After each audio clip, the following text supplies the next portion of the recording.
St. Andrews has brought me nearer to Jesus and continues to in new ways every day. We are invited into following Jesus on the way of life.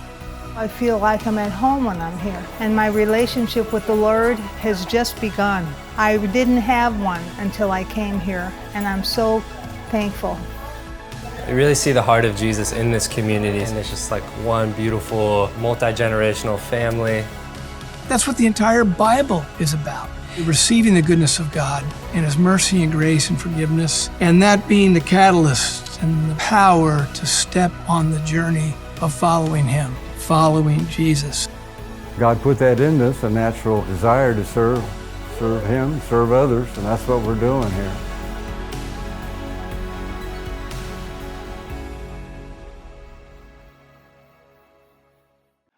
Yesterday, I usually spend my Saturdays, and Monday through Friday praying all day, but I watch football.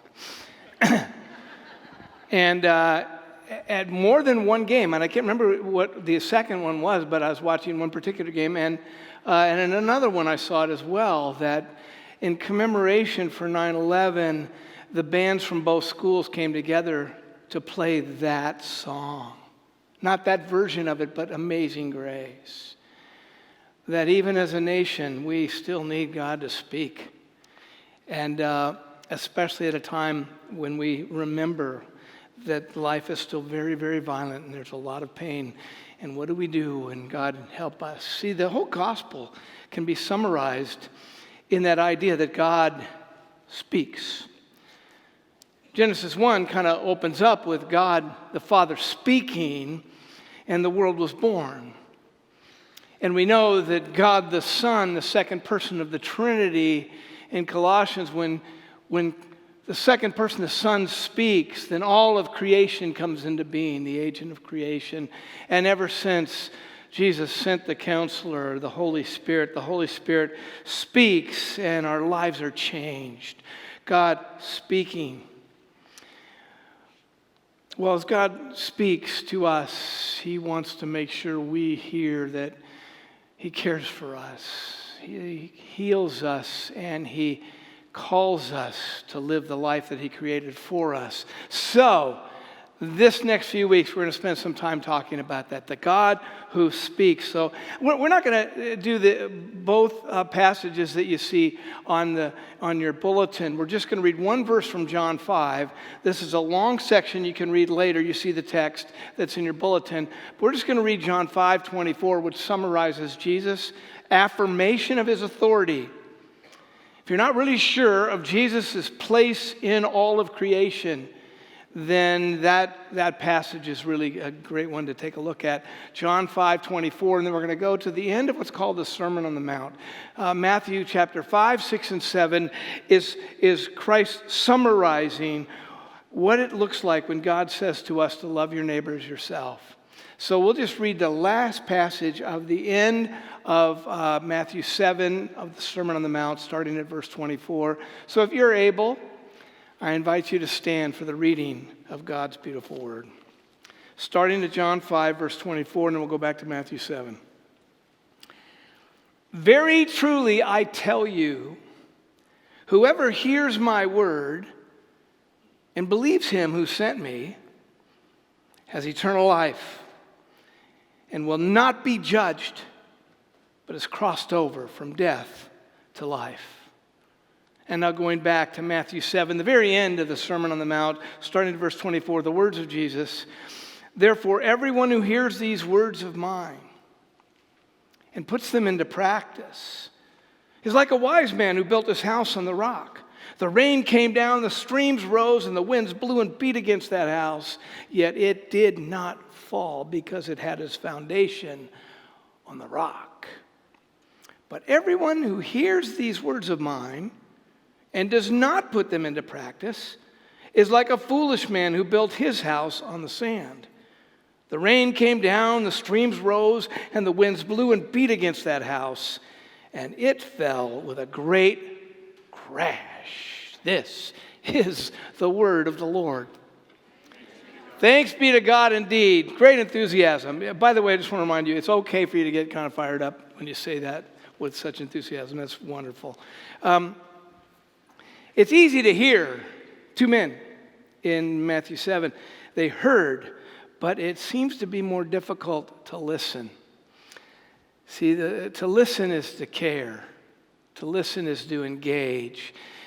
And that is really kind of a theme of the Bible that today and the next few weeks we're going to take a look at. When I was in high school, as you could probably tell just looking at me, I played basketball. That's not all that dang funny, thank you for...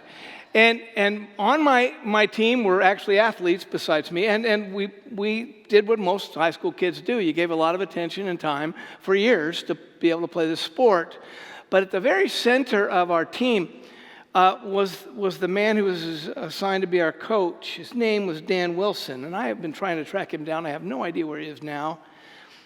But as I'm preparing this the last several months and thinking through this, who has been that person? Who have been those people in my life who have cared enough to be there for me? And Dan Wilson, for so many through those years at Saratoga High School, yeah, he was our basketball coach and he was a teacher, but he was more than that.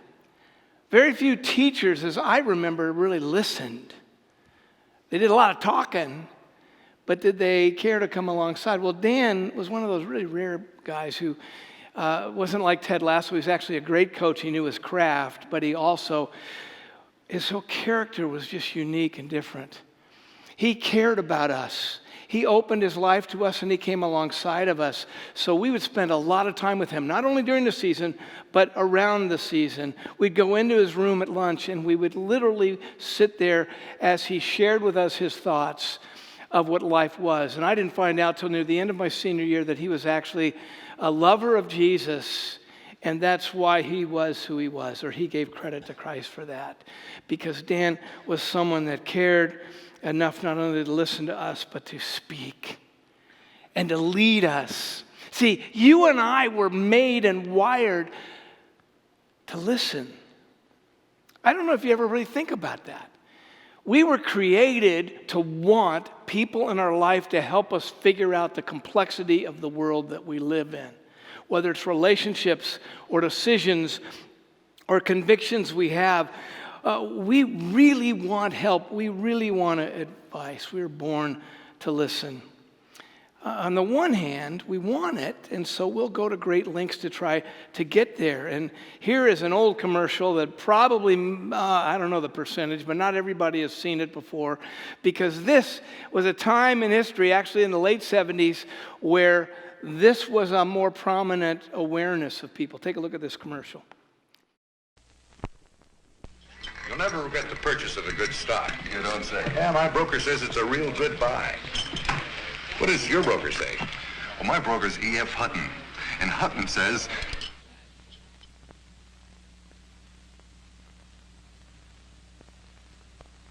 when E.F. Hutton talks, people listen. See, we want that voice. How many of you remember that? Okay, welcome to my generation. That's fantastic. We want the voice. We want someone that we can trust, a trusted guide, a person that we feel like knows us well enough to lead us in the right path. That's part of how God made us.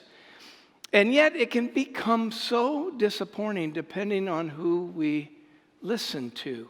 Maybe you can picture yourself as wanting to have that kind of proverbial guru at the top of a mountain. So you buy all the equipment and you get your ice pick and then you get ready for the trek and you go to the Himalayas and you crawl up the mountain. Your hands are just bloody stubs as you get and you get to the very top and there's the guru. And then maybe New Yorker magazine has maybe this cartoon that describes it. Oh, no, I'm disillusionment. You want enlightenment. Third mountain on the right.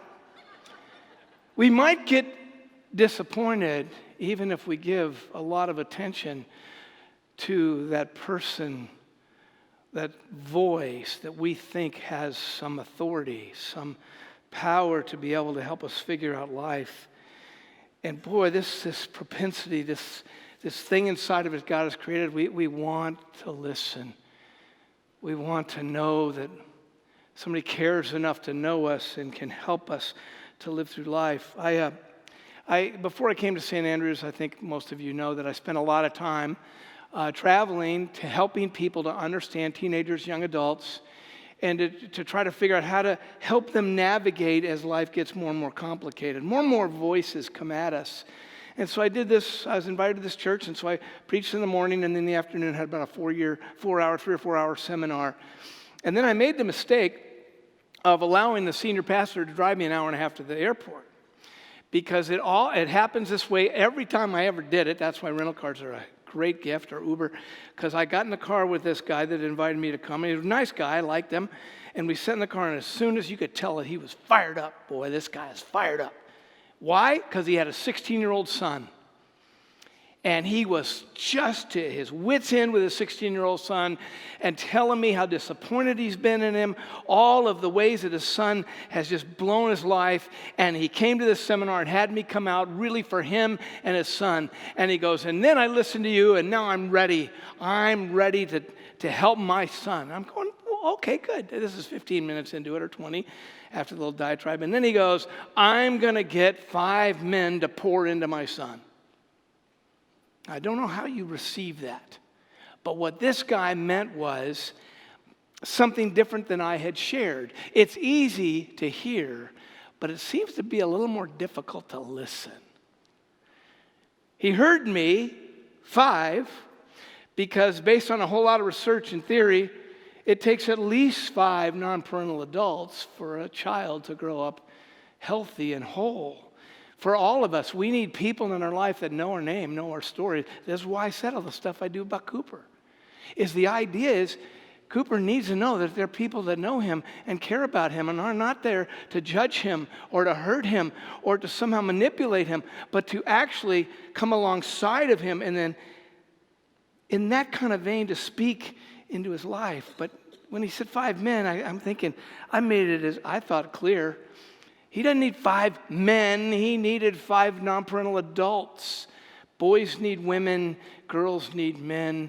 Children need adults to come alongside them. And that's how God created all of creation and all of humanity. Well, that's the first thing. But I sat there. He's going on. And then he describes what pouring into means. And then I realized why we are in kind of the crisis we're in so many ways with the increase of social media and technology and the way everything's so polarized and how the corporate structure of news actually desires more eyeballs than they do the truth, no matter who you listen to.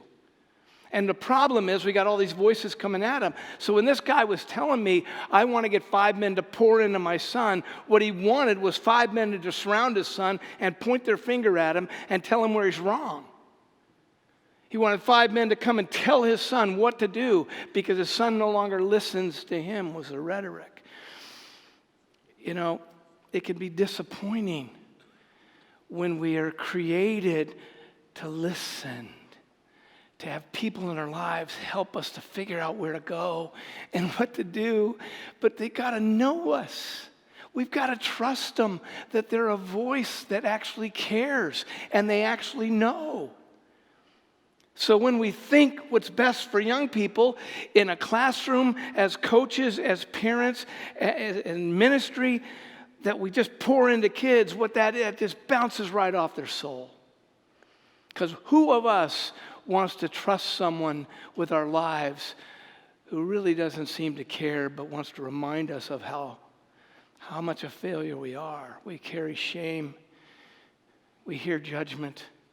We wonder, who actually comes alongside of us? Who cares enough to listen to me so that I may listen to them? Dietrich Bonhoeffer, and I made the mistake of saying he wrote this in 55, and several people came and said, well, he was dead for 10 years in 1955. He wrote it in 39, but my version, I just happened to look at it, was 1955, because it was a year after the golden year in our family's history. My birthday. Okay, anyway, Dietrich Bonhoeffer in his book, Life Together, in the 30s wrote this: Christians so often think they must always contribute something when they are in the company of others, that this is the one service they have to render. They forget that listening can be a greater service than speaking. Many people are looking for an ear that will listen.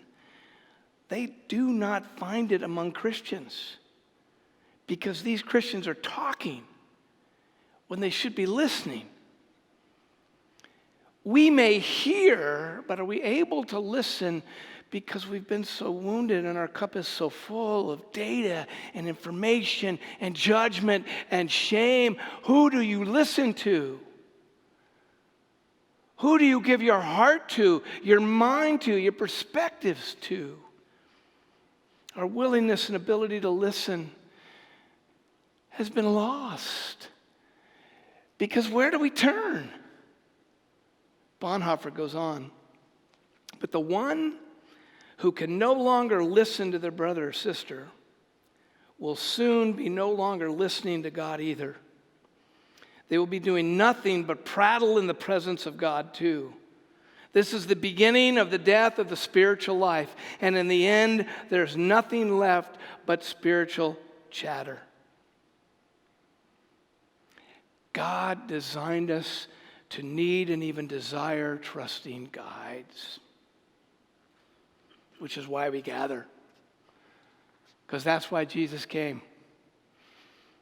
God in the flesh, the fullness of the Trinity that we know, three persons in one God, the Father, the Son, and the Spirit, all embodied in the life of Jesus Christ, who has come to us to love us, to heal you, to come alongside you, and to guide you.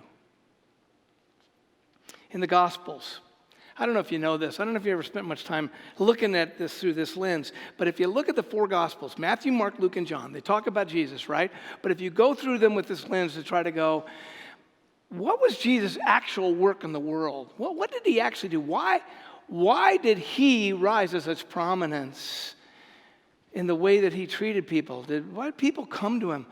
79 times in the Gospels, Jesus says, roughly the equivalent of this: I tell you, I say to you, very truly I tell you. In the Gospel of John, as we read in 5:24, not only does he say I tell you, but he repeats the word for that, very truly I tell you. In other words, it looks like when you look through that lens that Jesus is pouring into us. One more voice, it keeps hammering.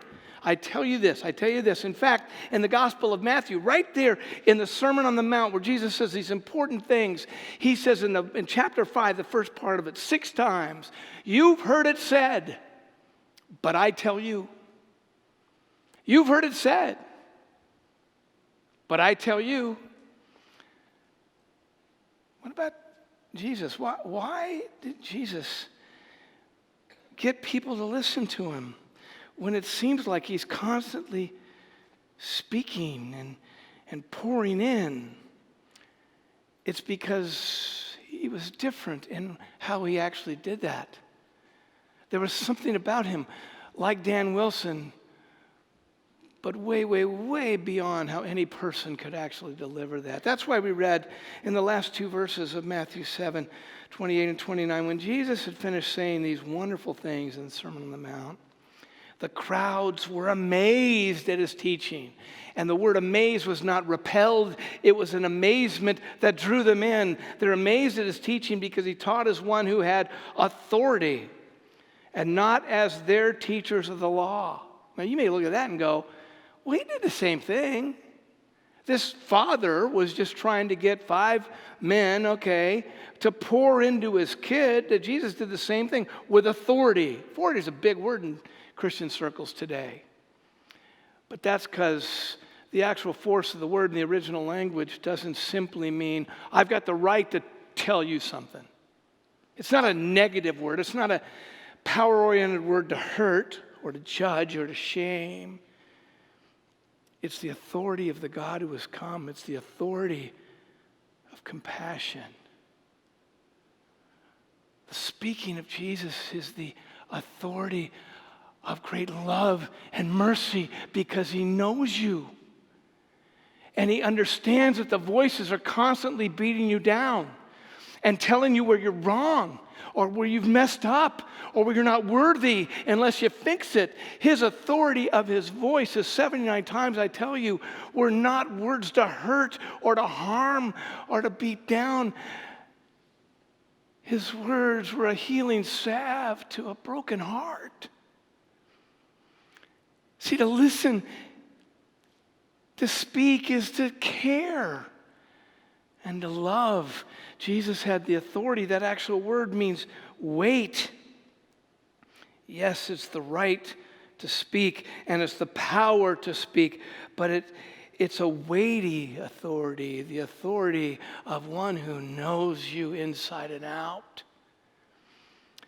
Who do you listen to?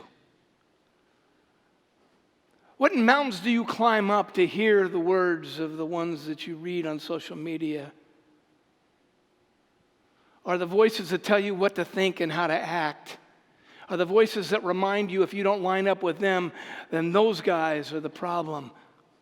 Who gets your attention in such a way that it draws the best out of you to live into the beautiful life that God has for you? Because he knows you and loves you and invites you to hear him. You've heard it said, these things that ultimately will beat you down. But I've come to give you life, and life to the fullest. That's why we read Matthew 7, the end of it, where Jesus himself says these great words, this incredible parable. Therefore, everyone who hears these words of mine and puts them into practice, they're like a wise person who builds their house on a rock. The rain came down, streams rose, the winds blew and beat against the house, yet it did not fall because it had its foundation on the rock. But everyone who hears these words of mine and does not put them into practice is like a foolish person who builds their house in the sand. The rain comes down, the streams rise, the winds blow and beat against that house, and it will fall with a great crash. Look at what he's doing. He's setting something up for us today. It's two people. In this case, men, but it's for all of us. Two people. They had two things in common. One is they had a vision and a dream. Like everybody, they had this desire to somehow build a house that has great meaning, will build memories that will not only shelter and protect them, but give them a sense of place. And it's the metaphor for our lives. We all want to have our lives be wonderful. We want our lives to be meaningful. We want to be lifted. We want to be forgiven. We want to be set free. We want to be healed. These two people had exactly the same vision, same dream with the metaphor of the house. Second thing they had in common, they both hear Jesus. Hear these words of mine. So they had this vision, had this dream. I hear. But what's the difference between them? One knew that Jesus had come with the moral authority of love, compassion, healing, and guidance, that Jesus Christ was the center of life, and he has come to rescue me from myself and from the voices. You've heard it said, but I say to you, and therefore built their life, their house on this rock, the words of Jesus. Now, in the book of Luke, there's also a version of the Sermon on the Mount, like in Matthew. And in Luke 6, the writer of Luke says, Jesus said this, is whoever digs down to the rock. Because to trust the words of Jesus takes work. Because you've heard it said, but I say to you, it takes work and effort and discipline to allow myself to trust this voice when I got so many other voices telling me that I'm not deserving, that I deserve the shame and the judgment that I receive everywhere I go, that I ought to be angry and mad and hate them and live this way. See, one decided that the voice of Jesus was the voice to listen to, and therefore did the work to dig down and connect to that foundation. Because it's not the house of our life that truly matters. It's the strength of our connection to the foundation. What did the other do? The other heard, but didn't listen. And he went the shortcut route. Relied on the sands of the gurus on the mountaintop, on the perspectives and the voices that might destroy relationships, whether it's the decisions we make, the perspectives we have, how we live our life, what's important to us. We can listen to the voices, but Jesus says to us, you've heard it said. But I tell you, how do you hear his voice? It's really just an intention to be the wise one who digs deep. 3 things. One is your prayer life is less about telling him what you want and more about asking him to help you listen. Every day, Lord, help me to listen. Help me to know. Guide me. Soften my heart. Open my mind. Secondly, then, make sure that the things in my life that I face as I move through my life are based on the rock and not on the sand, whether it's a relationship I'm in, a decision I've just made, a perspective I have, what kind of human being is being built because of the foundation I've relied on. Take careful stock and readjust to listen to Jesus Christ, who knows you and loves you. And lastly, get people in your life that don't reinforce the voices of the sand, but people in your life that will continue to point you to Jesus Christ and his words. Small groups, if you're watching this, I know a lot of us do. That's the comments and questions that you ought to dwell on and focus on in your small groups. Friendships, conversations is everything that you think or everything you do and everything you feel that you invite other people to help you, help us, help Cooper. Listen to the voice of Jesus Christ. Who do you listen to?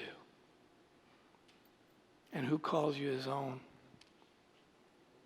Let's pray.